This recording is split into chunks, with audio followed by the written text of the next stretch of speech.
আমরা এমন একটি সংসদ বিনির্মাণ করতে চাই যে সংসদে কোনো নৃত্য গীত হবে না, সেই সংসদে মানুষের কথা বলা হবে, সেই সংসদে বাংলাদেশের উন্নয়নের কথা বলা হবে, বাংলাদেশের গণতান্ত্রিক অধিকারের কথা বলা হবে, সেই সংসদে মানুষের জন্য আইন প্রণয়ন করা হবে যার মধ্য দিয়ে বাংলাদেশ এগিয়ে যাবে।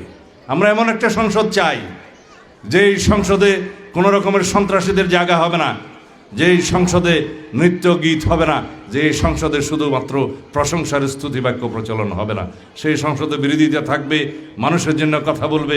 এমন একটি সংসদ করে আমরা বাংলাদেশের মানুষ পৃথিবীর বুকে আমরা নজির স্থাপন করতে চাই।